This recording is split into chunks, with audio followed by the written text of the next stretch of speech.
mahasiswa PPG dalam jabatan tahun 2023 LPTK Unpas Bandung. Pada kesempatan kali ini saya akan melaksanakan PPL di kelas 10 SMA Negeri 5 Bandung dengan materi interaksi antar komponen ekosistem. Wabarakatuh. Waalaikumsalam warahmatullahi wabarakatuh. Apa kabar semuanya? Siapa yang tidak hadir? Oke. Ada yang tahu kenapa dia nggak hadir? Sakit. Oke, kita doakan ya. Semoga yang sakit hari ini segera diangkat penyakitnya dan diberikan kesehatan kembali sehingga kita belajar bersama kita lagi. Amin ya Allah ya Rabbal alamin. Apakah kalian hari ini senang? Siapa yang senang belajar biologi? Hampir semuanya luar biasa ya. Oke, harapan kalian nih setelah mempelajari nanti interaksi antar komponen ekosistem apa? Harapannya apa? Bisa menguasai apa? Menguasainya terus? Menerap calon ilmuwan, amin. Intinya kita bisa menerapkan dalam kehidupan sehari-hari. Oke, siapa yang masih ingat materi sebelumnya apa? Ekosistem. Komponen ekosistem apa saja? Biotik dan abiotik. Oke, ternyata masih ingat ya. Hari ini kita akan lanjutkan tentang interaksi antar komponen ekosistem. Tapi sebelum ke sana ada sebuah kesepakatan. Pertama, Pak Iqbal harapkan kalian ketika proses pembelajaran harus berpartisipasi aktif. Apa maksudnya? Ketika diskusi kalian apa? Aktif juga. Oh, tugas saya ini, ide saya ini harus dituangkan di sana. Siap ya? Kedua, apa ini? Fokus. Mau paham bagaimana kalau kita tidak fokus? Siapapun gurunya, sehebat apapun gurunya, kalau kita nggak fokus, paham nggak? Nggak, itu ya. Berikutnya adalah menghormati guru. Wajib hukumnya. Ya, guru itu. Walaupun guru hanya pegang satu kata, wajib kita menghormati. Siap ya? Oke. Terakhir apa ini?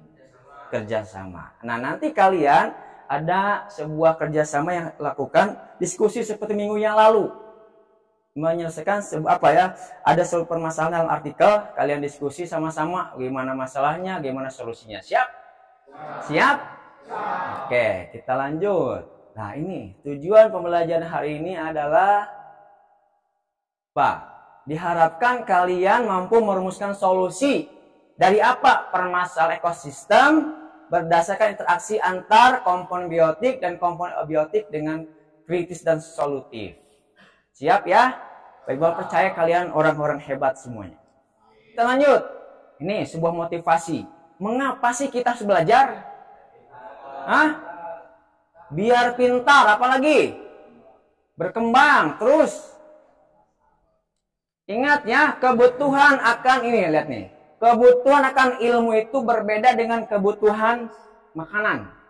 Kalau makan hanya sesaat, pagi makan, duhur makan, sore makan, tapi ilmu butuhnya bukan hanya tapi sepanjang hari. Ingat itu. Ya, ilmu adalah dibutuhkan sepanjang hari. Oke, berikutnya ada ini. Sukses hanya bisa dijalankan dengan action, bukan lamunan. Setuju? Setuju. Ya, action belajar. Kemudian, nah, mumpung punya kesempatan dari sekarang apa ini? Lakukan. Siap? Ini 3 kunci ini yang akan kalian genggam nanti di masa yang akan datang. Hasilnya apa? Insya Allah akan sukses. Start pretest. Oke ya, pretestnya sudah kan ya? Kita lanjutkan saja.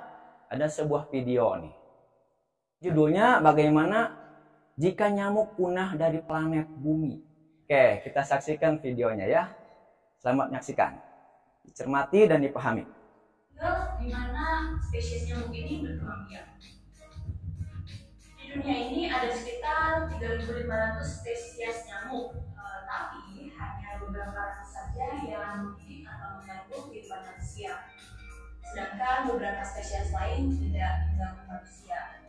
Nyamuk-nyamuk ini tinggal di hampir semua benua dan habitat dan mereka memang sebetulnya mempunyai fungsi penting bagi ekosistem kita.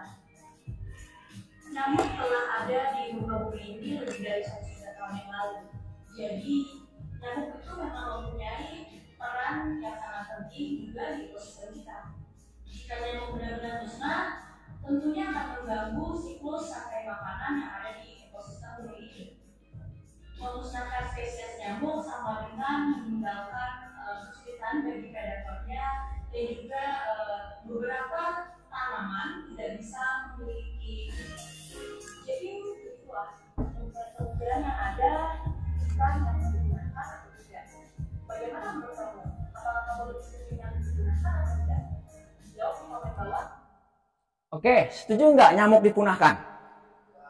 Siapa yang setuju? Hah? Kenapa setuju? Kenapa? Nggak suka. Kan udah jelas tadi ya, jika nyamuk dipunahkan ada beberapa hewan yang apa? Yang kehilangan sumber mata pencahariannya. Contoh apa? Cicak makanannya apa? Nyamuk. Dia hinggap di dinding. Lagi dia apa? Dia akan membantu apa? Proses penyerbukan. Kebayang kalau punah. Oke, kita ngerasa apa yang harus terganggu? Oke, mungkin dari sisi kita saja. Tapi kalau kita lihat di global, manfaat nyamuk adalah besar ternyata. Ya, dampaknya buat penyerbukan, buat hewan-hewan yang lain mencari makan sebagainya. Oke, kita lanjut. Oke, silakan Pak Iqbal minta duduk berkelompok. 5 sampai 6 orang per kelompoknya. Ya, perhatikan. Ini LKPD-nya. Nanti setiap orang mendapatkan 1 lembar artikel. Oke. Tapi mengerjakannya bersama-sama dalam satu LKPD kelompok ya. Oke. Dipahami artikelnya, nanti diskusikan bersama kelompoknya dan dituliskan di LKPD yang Pak Iqbal bagikan tiap kelompok tadi. Manfaatkan waktunya semaksimal mungkin ya. Fokus ke pekerjaannya masing-masing. Nomor absen berapa? 9. 29. Sebentar nunggu yang lain ya. Nomor absen berapa? 11. Nomor absen berapa? 26. Iqbal lihat kelompok ini semua tanggung jawab, kerjasama, dan mandiri. Oke. Nomor absen berapa teh? 33. Kelompok ini tadi kerjasama enggak? Kerjasama. Tanggung jawab enggak masing-masingnya? Tanggung jawab. Toleran enggak akan pendapat orang lain? Nah, mandiri enggak? Oke, sip. Udah beres ini? Mana yang belum? Masalahnya ada berapa? Ada 3. Nah, menurut kalian mana yang paling urgent? Yang harus segera dikasih solusi dari 3 masalah ini. Ada yang selesai?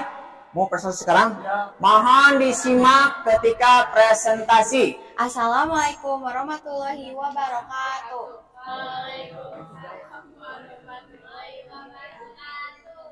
Perkenalkan, kami dari kelompok 3 akan mempresentasikan tentang interaksi antar komponen ekosistem. Nomor pertama akan dibacakan oleh Lulu. Tipe interaksi antar spesies. Jadi ini ada kompetisi. Keberadaan pada artikelnya itu ada. Contohnya, hewan dan manusia berebut lahan.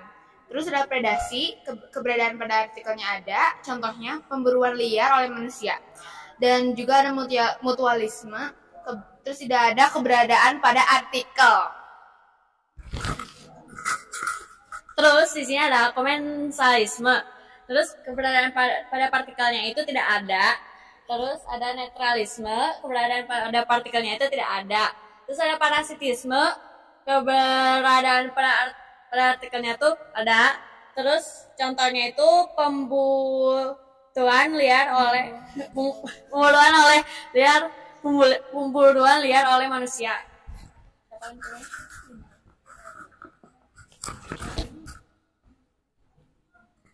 Terus ada identifikasi permasalahan yang muncul dari artikel tersebut. Permasalahannya dari artikel, kami menemukan bahwa habitat dan ekosistem flora dan fauna yang hilang diakibatkan oleh keegoisan manusia, seperti perburuan liar, pembalakan liar, perambahan pertanian, dan menebang pohon untuk dijadikan jalanan.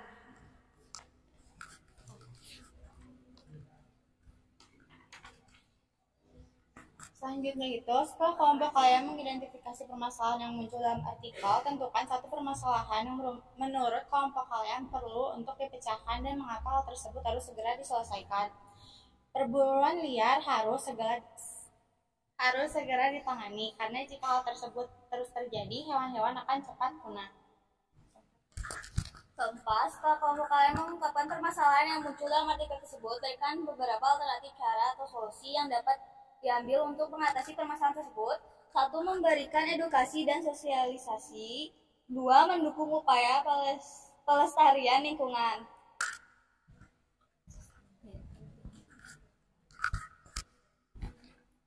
3. Membuat penangkaran.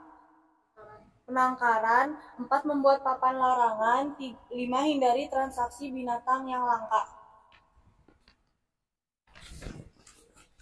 Sekian dari kelompok kami. Apakah ada yang ingin ditanyakan? Silahkan, Intan. Tentu saja tidak efektif, namun setidaknya itu dapat bikin orangnya rada mikir dulu gitu sebelum melakukannya gitu. Sudah terjawab? Jadi nih, contohnya di ekosistem sawah. Pertama itu ada katak yang makan jangkrik atau hama. Terus katak dimakan ular, terus akhirnya ular mati diinin sama jamur, diurai sama jamur. Nah, apabila si kataknya itu nggak ada gitu, maka akan terjadi banyaknya hama atau jangkrik-jangkrik gitu, sehingga merusak ekosistem sawah sendiri. Jadi apabila satu ekosistem itu tidak ada, akan overpopulasi seperti itu. Apakah terjawab? Yang overpopulasi itu kayak hama sama jangkriknya. Menurut kita, edukasi sendiri itu dapat mengurangi pemburuan liar. Tetapi itu balik ke dalam diri masing-masing. Apabila kan suka ada ya orang yang menyangkal edukasi dari manapun gitu. Jadi tetap aja kalau edukasi sendiri sih cukup efektif menurut kami. Sekian dari kelompok kami, mohon maaf apabila ada kesalahan kata. Kami dari kelompok 4 akan mempresentasikan interaksi antar komponen ekosistem. Soal yang pertama, pada ekosistem yang terdapat dalam artikel tersebut, adakah tipe-tipe interaksi antar spesies? Lakukan identifikasi dan lengkapi tabel berikut. Tipe interaksi antar spesies yang pertama ada simbiosis parasitisme. Terus keberadaan partikelnya ada, contohnya pemburuan harimau. Yang kedua ada kompetisi. Keberadaan partikelnya juga ada, contohnya pembuatan sirkuit Mandalika. Yang ketiga ada predasi. Keberadaan partikelnya pada artikelnya ada. Terus yang keempat ada simbiosis mutualisme. Keberadaan pada artikelnya tidak ada, contohnya itu kupu-kupu dan bunga. Yang kelima ada amensalisme. Keberadaan pada artikel tidak ada, untuk contoh lainnya ada brokoli dan kembang kol. Contoh yang keenam ada simbiosis komensalisme. Keberadaan pada artikel tidak ada, namun contoh lainnya itu tanaman anggrek pada pohon. Selanjutnya pertanyaan kedua, setelah mencermati artikel tersebut, identifikasi permasalahan-permasalahan yang muncul dari artikel tersebut. Pertama ada pemburuan liar, pembalakan liar, perambahan pertanian. Sama pembangunan ruas jalan, kebakaran hutan, dan pembangunan Bali Baru atau sirkuit Mandalika. Dari banyaknya permasalahan tersebut, kami mengambil kebakaran hutan yang sebagai urgensinya paling tinggi dan perlu untuk dipecahkan, dan mengapa hal tersebut harus diselesaikan, yaitu masalahnya seperti kebakaran hutan. Hal ini harus segera diselesaikan karena hal tersebut sangat mengganggu habitat hewan yang ada di dalam hutan tersebut, dan banyak sekali permasalahannya seperti pemburuan liar dan membangun jalur secara sembarang. Dan beberapa alternatif cara atau solusi yang dapat diambil untuk mengatasi permasalahan tersebut adalah nomor 1, melakukan pengawasan terhadap titik rawan kebakaran. Yang kedua, melakukan patroli dan pengawasan rutin pada tempat-tempat yang memang rawan terjadi kebakaran, terutama saat musim kemarau. Mau ditanyain? Boleh diulang.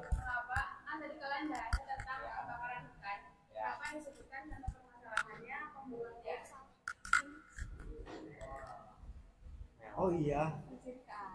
Salah nulis. Di sini permasalahan utama yang kami bahas itu adalah kebakaran hutan. Tapi di dalam kebakaran hutan juga terdapat permasalahan seperti pemburuan liar. Karena saling berhubungan.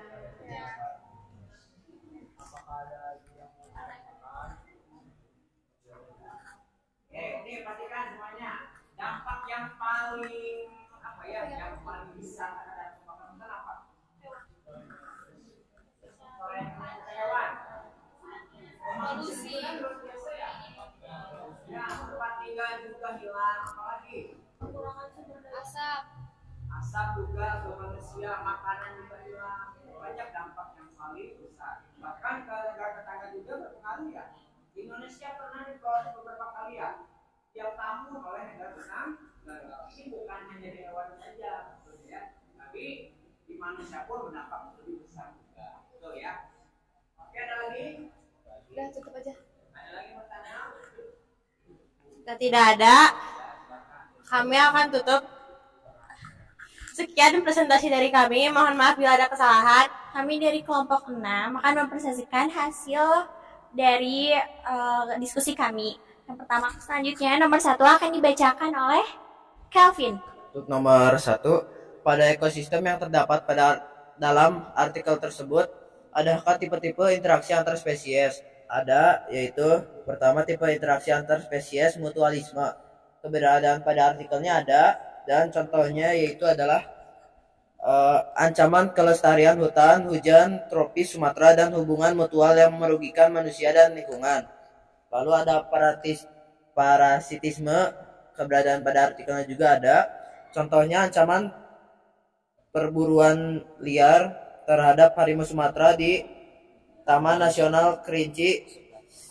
Ada tipe interaksi antar spesies komensalisme juga, keberadaan pada artikelnya ada. Contohnya perkebunan ilegal di mana pembuat perkebunan mendapatkan manfaat tanpa memberi dampak positif. Berikutnya nomor 2 akan dibacakan oleh Andra dan Sahda. Jadi nomor 2 pertanyaan adalah, setelah mencermati artikel tersebut, identifikasi permasalahan yang muncul dari artikel tersebut. Ada 3, yaitu yang ke-1, mengapa hutan Sumatera masuk ke dalam daftar neraka UNESCO. Terus yang kedua, mengapa para petani memburu harimau Sumatera dan gajah buntas secara liar. Yang ketiga, apa faktor atau alasan hutan Sumatera terbakar setiap tahunnya. Yang nomor 3 akan dibacakan oleh Sada. Oke, selanjutnya nomor 3. Setelah kelompok kalian mengidentifikasi permasalahan yang muncul dalam artikel, tentukan satu permasalahan yang menurut kelompok kalian perlu untuk dipecahkan dan mengapa hal tersebut harus segera diselesaikan.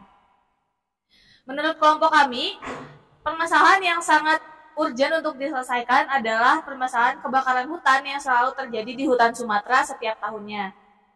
Kenapa permasalahan ini menjadi permasalahan yang harus segera diselesaikan? Karena kebakaran hutan ini memiliki dampak yang sangat besar dan tidak hanya untuk hutan itu saja, tapi untuk manusia juga seperti yang sudah kita ketahui tadi. Kebakaran hutan yang terjadi setiap tahun ini terjadi karena ada oknum yang membakar hutan sebagai upaya untuk membuka lahan, baik itu untuk perkebunan ataupun untuk membuat jalan gitu, untuk membuka jalan. Nah, hal ini sangat penting untuk diselesaikan karena selain pertama yang sudah pasti adalah kebakaran hutan itu dapat merusak tumbuhan yang ada di sana karena akan terbakar habis gitu ya, menjadi rusak. Lalu setelah itu habitat makhluk hidup yang tinggal di sana juga akan menghilang karena tumbuhan-tumbuhannya hilang. Makhluk hidup juga jadi sulit untuk mendapatkan makanan karena tidak ada sumber makanan dari tumbuhan. Selain itu, pembakaran hutan seperti ini juga polusinya itu berdampak kepada manusia, itu bisa menimbulkan berbagai penyakit. Oleh karena itu, menurut kelompok kami, masalah ini adalah masalah yang harus segera diselesaikan karena dapat sangat berpengaruh pada ekosistem. Selanjutnya nomor 4 akan dibacakan oleh Fani. Nomor 4, nomor terakhir itu pertanyaannya, setelah kelompok kalian mengungkapkan permasalahan yang muncul dalam artikel tersebut, berikan beberapa alternatif cara atau solusi yang dapat diambil untuk mengatasi permasalahan tersebut. Kelompok kami berdiskusi bahwa dengan menggunakan cara yang lebih ramah lingkungan untuk membuka lahan, seperti menebang pohon yang sudah tua dan memperhatikan dampak dari pembukaan lahan terhadap makhluk hidup dan ekosistemnya. Selain itu, dapat dilakukan penanaman ulang atau rehabilitasi pohon agar jumlah pohon tidak terus-menerus berkurang. Apakah ada pertanyaan? Boleh, Salma? Boleh, Salma dulu ya, Nikkei.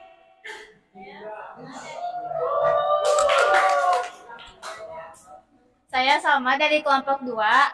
Izin bertanya, tadi sebelumnya sudah disebutkan oleh Sahda bahwa kebakaran hutan di hutan hujan tropis sering terjadi setiap tahun. Pertanyaan saya, apakah pemerintah tidak membuat kebijakan untuk mengatasi kebakaran hutan ini? Dan apabila pemerintah sudah membuat kebijakan, kenapa masih terjadi kebakaran hutan setiap tahun? Apakah itu berarti implementasi dari kebijakan pemerintah masih sangat kurang? Terima kasih sama pertanyaannya.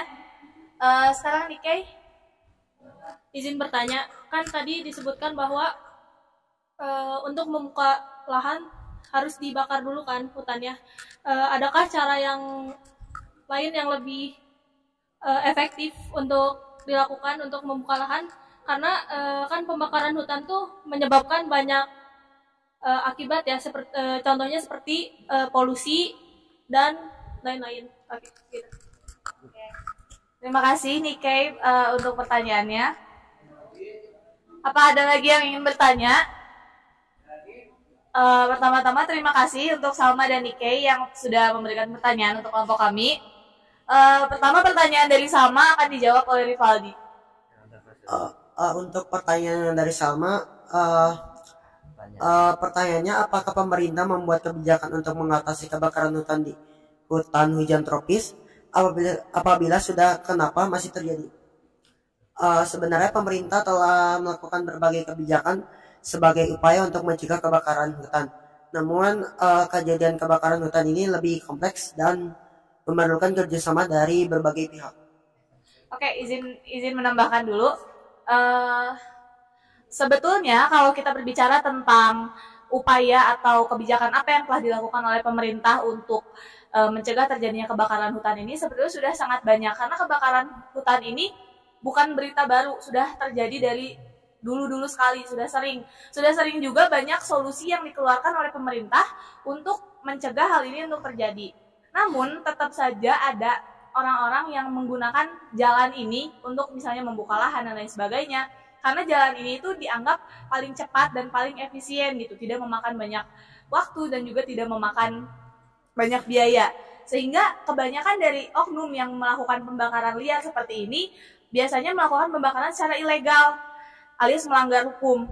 Nah, jika kita berbicara tentang kebijakannya tadi, sebetulnya bagi kelompok kami sendiri, kebijakan yang diberikan oleh pemerintah itu bisa menjadi percuma kalau orang-orang yang maksudnya jika masyarakatnya itu tidak sadar gitu bahwa kebijakan itu dikeluarkan untuk apa, tidak sadar dengan kepentingan dari kebijakan itu.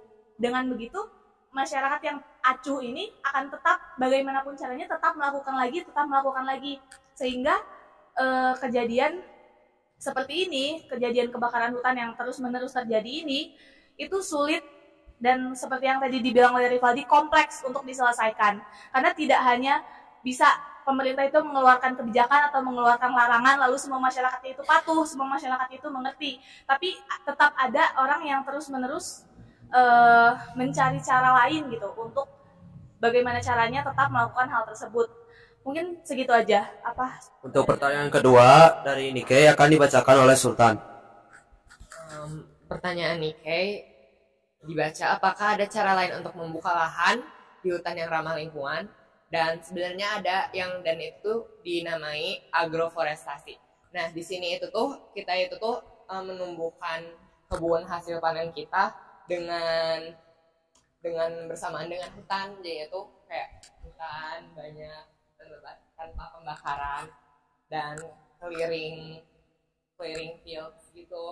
Nah, ada juga tuh dengan metode pemetaan dengan satelit, di mana tuh jadinya tuh kita tuh dari satelit mencari tempat-tempat strategis atau kosong untuk dijadiin sebagai panen tanpa membakar atau menebang pohon lebih banyak.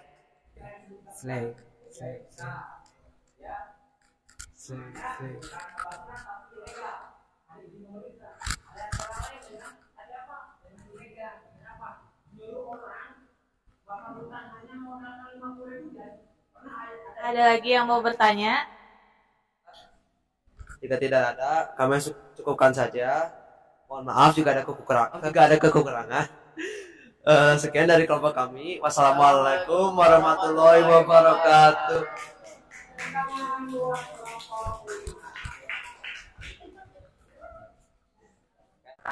Mencermati, mengamati artikel tadi.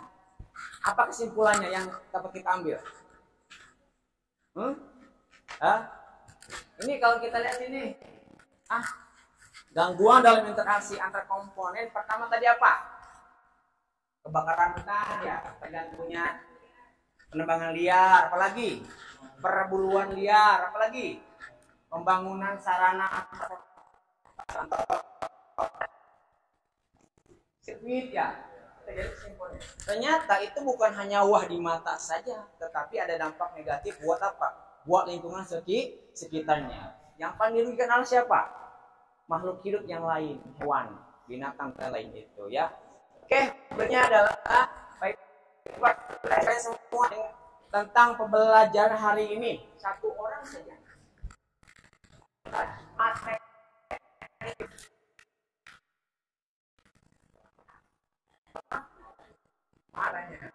Bagaimana pembelajaran? Ada hambatan?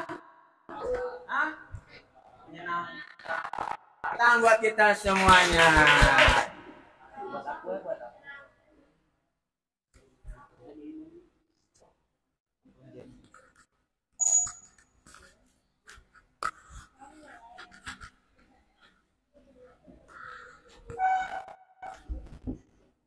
Oke, waktunya habis ya. Oke, terima kasih atas kerjasamanya. Oke, bye-bye ingin menyampaikan sesuatu. Ya, jadi pentingnya kita menjaga sebuah lingkungan. Satu, agar terjaga keseimbangan lingkungan. Kalau lingkungan sudah tidak seimbang, betul kata teman kita tadi, semua akan terganggu. Ya, yang memakan hilang, yang dimakan juga hilang. Jadi hilang keseimbangan dan hidup tidak akan pernah tidak akan pernah enak kita nikmati. Oke, sebelumnya sampai ketemu di pertemuan berikutnya dengan jaring-jaring makanan. Terima kasih. Mohon maaf. Assalamualaikum warahmatullahi wabarakatuh.